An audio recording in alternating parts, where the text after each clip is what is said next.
dnešním hostem je Marek Platinus, jeho hackerská přezdívka je Slash a vítej u nás a máš slovo. Děkuju. Tak, děkuju za pozvání tady do Skalského institutu. Já ještě než začnu, abych se vás chtěl zeptat, kdo ví, nebo myslí si, že ví, co to jsou bitcoiny, a nedej bože, kdo nějaký má. Tam naši zvědi z paralelní polis se přihlásí. Takže dobře, takže vlastně vůbec nikdo neví nic. Tak to je vlastně jednoduchý, nejhorší, když jako je to hodně namíchané. Tak to, bitcoiny jsou vlastně, nebo termín bitcoin má dva významy. Jednak je to vlastně počítačová síť, která funguje na internetu. Jestli někdo sdílíte, nebo jste někdy sdílel soubory třeba přes BitTorrent, tak si můžete představit bitcoinovou síť jako síť právě klientů, který fungují na vašich počítačích. A potom je to taky jednotka jakoby směny. Jeden bitcoin si můžete představit jako 1 korunu. Je to nějaký token, který se vlastně posílají ty uzly v té počítačové síti mezi sebou. To znamená, je potřeba vždycky rozlišovat, jestli se bavíme o Bitcoinu jako o technologii, jako o síti, nebo o Bitcoinu jako o mění. Jak Bitcoin vzniknul? Ten koncept vlastně se veřejnosti představil někdy v roce 2009, kdy tvůrce Satoshi Nakamoto zveřejnil nejenom paper, nějaký dokument, který popisuje princip fungování, ale zveřejnil i software, který právě funguje jako ten bitcoinový úzel, jako ten bitcoinový klient. Ale vlastně ta historie Bitcoinu jako virtuální měny někde na počítači sahá do začátku 90. let, kdy si lidé, kteří si říkali cypherpunks, oni se scházeli na internetu v jedné komunitě, na jednom mailingovém listu a vlastně říkali si, že to je super, že tady máme ten internet, že to má obrovský potenciál změnit společnost, že to může vytvořit úplně jiný komunity, úplně předělat způsob, jak lidé spolupracují, jak spolu komunikují. A vlastně oni identifikovali několik oblastí lidského života, které by rádi nějak virtualizovali, nějakým způsobem osvobodili od těch tradičních zajetých kolejí. Aniž byste to věděli, tak vlastně běžně používáte spoustu těch technologií, které oni vymysleli.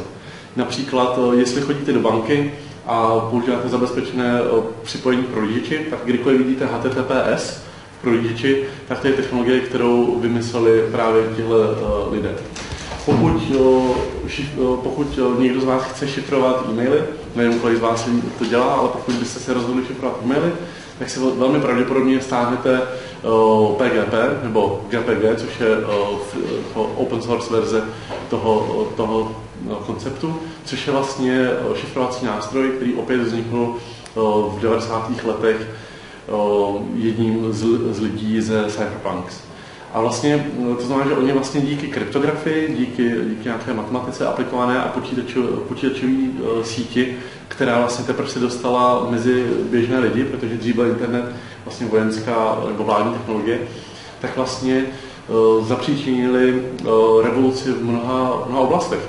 Že kdyby v 90. nebo počátkem 90. let prostě pošta fungovala z velké části na posílání běžných dopisů. To já nevím, kdo z vás poslal naposled opravdu běžný papírový dopis, možná babičce nebo prababičce, která nemá počítač a ani telefon. Ale vlastně dneska, když se podíváte na to, jak funguje pošta, tak ona žije naopak pouze jenom z distribucí balíčků, který si objednáte přes internet, právě pomocí těch zabezpečených protokolů. Takže vlastně oni opravdu změnili systém, nebo změnili společnost, tak jak ji dneska vnímáme, jak ji považujeme za přirozenou. A jedna z posledních věcí, kterou si říkali, že by bylo fajn nějak přidělat, je právě způsob financí. Protože oni už vytvořili všechny ty nástroje, dokázali spolupracovat napříč světem. To byli lidi, kteří se ani nikdy vlastně naživo neviděli, kteří se znali opravdu jenom tak, že si psali nějaký e-maily, psali si online.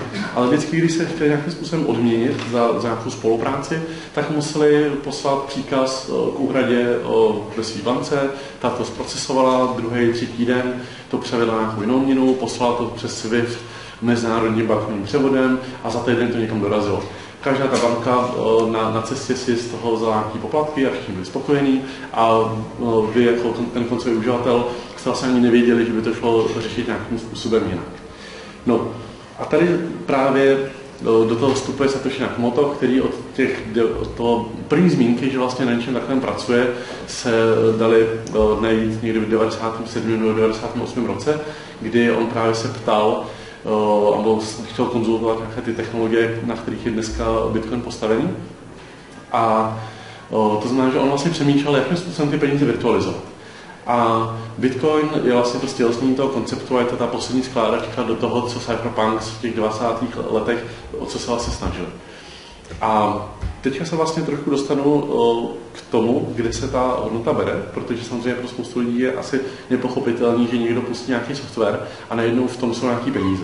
Protože když máte peníze, tak pokud je nemáte v kapse, a to se můžeme bavit o tom, jestli vlastně peníze, které máte v kapse, mají nějakou konkrétní hodnotu, protože to je jenom kus papíru, který je vytištěný, ale vy vlastně dneska, pokud máte peníze na účtu, tak velmi pravděpodobně prostě nejsou žádným způsobem vaše, protože oni jsou doopravdy té banky a ono se tomu i tak říká, že máte dispoziční práva k účtu.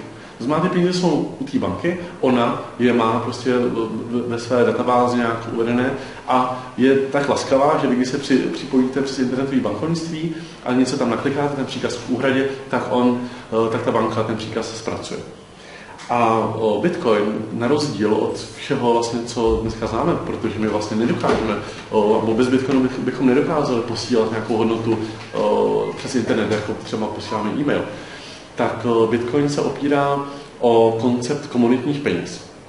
To znamená, že dřív ještě než vznikly tzv. Fiat peníze, to znamená dolar, euro, česká koruna, které jsou podložené nějakou důvěrou ve stát a v jeho ekonomiku, případně v jeho vojenskou sílu prosazovat tu funkční ekonomiku, tak dřív byly peníze hodně založené na ničem, co lidé reálně potřebovali kolem sebe. To znamená, že úplně historicky to říká se, já teda nejsem historik, nevím, nedokážu ověřit, jestli je to pravda, ale slovo platit vzniklo od toho, že se platilo plátnem. To znamená, že bylo to něco, co ti lidé opravdu používali, plátno v nějaké formě na oblečení, na nějaké nástroje, potřeboval opravdu každý. To znamená, bylo to něco, co bylo snadno změnitelné. Když měl někdo vypisoval brambory a chtěl prostě koupit ovci a zrovna ten druhý člověk brambory nepotřeboval, tak bylo potřeba vymyslet něco, co bude fungovat jako princip té směny, protože brambory i ovce podléhají zkázu. To znamená, že vznikl historicky pojem komoditní peníze, což byla nějaká komodita. Dneska se můžeme podívat, ta nejznámější z nich je zlato, která byla stálá, která byla relativně snadno přenositelná, byla relativně snadno dělitelná. Prostě byla to komodita, kterou z nějakého důvodu a vlastně z určitého pohledu to sociální konstrukt, ti lidé historicky chtěli bez ohledu na nějaké vnější vlivy. No. A vlastně, my když se podíváme na zlato trochu do detailu, tak častý argument, že jakoby zlato má tu svou hodnotu, protože se používá v průmyslu, je, že přece zlato se používá v průmyslu. Jo? Já zlato prodám, protože se používá v elektronice, protože se dělají šperky, protože je to hezký a používá se to na zdobení soch a tak. Když se podíváte do struktury poptávky po zlatě, tak zjistíte, že reálná průmyslová poptávka po zlatě jsou zhruba 3%. Zbytek je čistá spekulace. To znamená spekulace na nějakou přirozenou hodnotu zlata a na budoucí poptávku po zlatě. To znamená, pokud by padla tahle spekulativní hodnota zlata a lidé začali zlato používat opravdu pouze k tomu, k čemu jako lidstvo ho používá, tak by ta cena spadla prostě na 20, nebo prostě hodně dramaticky. A to znamená, že když se pídíme po nějaké hodnotě Bitcoinu, jak je možné, že něco má hodnotu, i když se to vlastně nepoužívá nikde v průmyslu, tak to v tom zlatu vlastně je krásně vidět. A Bitcoin splňuje z určitého pohledu všechny definice, které Aristoteles, myslím, zadefinoval, že by správná měna měla mít, to znamená například dělitelnost, těch věcí je 5, já si musím říct, že bez slajdu si nepamatuju. Každopádně to právě dělitelnost, přenositelnost, trvanlivost a ty 2 si nepamatuju. No a to je jedno, prostě splňuje v podstatě všechny až na tu směnitelnost, protože zatím ta bitcoinová komunita je relativně malá.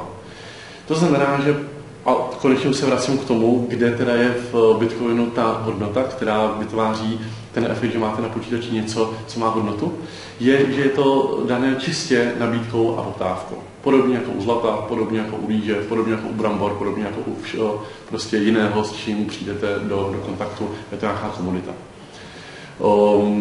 Například ani peníze nejsou univerzálně směnitelné.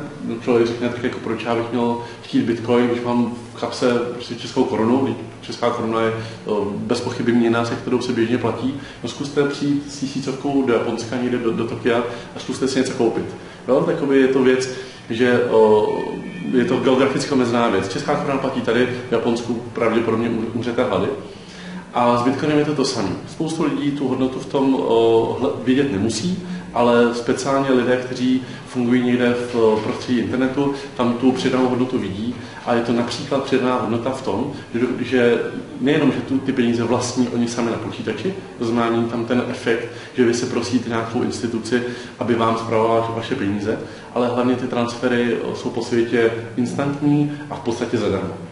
To znamená, že tohle jsou vlastnosti, které žádná jiná současná měna nemá a byť to nemusí být úplně na první pohled znížku viditelné, tak spousta lidí tyhle vlastnosti si jich cení natolik, že bitcoiny chce koupit, protože potřebuje například poslat peníze do Austrálie, tomu se ještě vrátím. A vlastně ti vytváří tu poptávku. To znamená, že pokud je někde nabídka, pokud někdo bitcoin nemá, buď to vytěžil, koupil, vydělal, nebo směl za nějaké zboží, tak prostě se tady vytváří poptávka zase lidí, kteří chtějí využít tenhle svobodný finanční systém, který mimo jiné se to neřekl úplně explicitně, ale je úplně nezávislý na jakékoliv organizaci. To opravdu počítačová síť, která nemá žádnou strukturu, nemá žádnou společnost, žádnou organizaci, která by vynucovala oběh bitcoinů v ekonomice. A to, co je samozřejmě hrozně důležité, je, že bitcoinů na rozdíl od běžných peněz je zhora omezené množství a těch bitcoinů nebude nikdy víc než 21 milionů. Protože kdyby tohle jednoduché pravidlo nefungovalo, tak samozřejmě, kdyby existoval nějaký způsob, jak je dotiská, tak by se vlastně rozbil koncept té nabídky a poptávky, protože já samozřejmě pokud něco poptávám a chci znát hodnotu toho, tak samozřejmě líp se mi operuje s tím, když vím, že inflace nebude, respektive když vím, jaká ta inflace bude. Protože bitcoiny se ještě stále emitují, to už je trochu technické.